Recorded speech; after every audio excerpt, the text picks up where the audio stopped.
बेटी के शादी के बाद दीवार पर लगी घड़ी ने आवाज़ की। बूढ़ा आदमी कुर्सी में बैठे हुए घड़ी को बस ताके जा रहा था, आंखों में आंसू लिए। अब तक शाम के 8 बज चुके थे।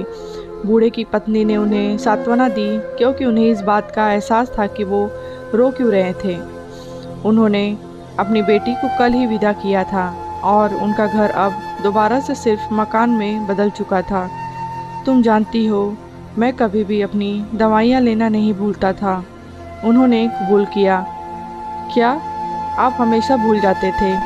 हमारी बेटी सीमा आपको हर रोज़ इस बारे में याद दिलाती थी, उनकी पत्नी ने कहा। नहीं, वो सिर्फ एक बहाना था। मैं अपनी दवाइयाँ लेना कभी नहीं भूलता था। मुझे बस अच्छा लगता था जब वो मुझे ठीक 8 बजे रोकती थी। उन्होंने यह रहस्य कबूल किया। पत्नी के चेहरे में एक खुशी की मुस्कान आ गई। उन्होंने आगे कहा, देखो, आज 8 बज चुके हैं और मैं सीमा को बहुत याद कर रहा हूँ, क्योंकि आज वो नहीं है रोकने के लिए। अगले ही पल उनका मोबाइल बजता है। उन्होंने मोबाइल खोलकर देखा तो उसमें सीमा का एक मैसेज आया हुआ था। पापा, यह आपकी दवाई का समय है, जल्दी से उन्हें ले लो। बूढ़े आदमी ने अपनी बेटी का मैसेज पढ़ा। उन चंद शब्दों ने ही उस बूढ़े युगल को खुशी से भर दिया था कि उनकी बेटी पराई होकर भी पराई नहीं हुई।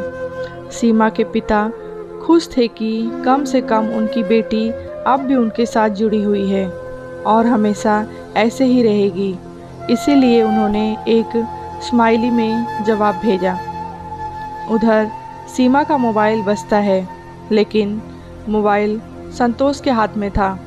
संतोष ने मैसेजेस को देखा और उन्हें डिलीट करने लगा, लेकिन फिर भी एक आखिरी मैसेज जो पापा का आया हुआ था उसे डिलीट नहीं कर पाया, क्योंकि उसी समय सीमा बाथरूम से कमरे में आती है। जैसे ही सीमा उसके पास पहुंचती है, उसने तुरंत बिस्तर पर मोबाइल फेंक दिया। सीमा ने आते ही अपना फ़ोन चेक किया। उसे अचानक संतोष से सवाल किया, अरे, पापा ने मुझे ये स्माइली क्यों भेजा है? संतोष मुस्कुराया और कहा, मैं क्या जानूं?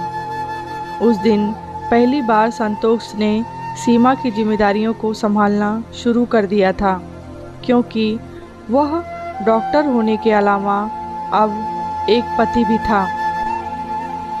यह कहानी आपको कैसी लगी है कमेंट बॉक्स में बताएं। लाइक करें, शेयर करें और चैनल को सब्सक्राइब करें।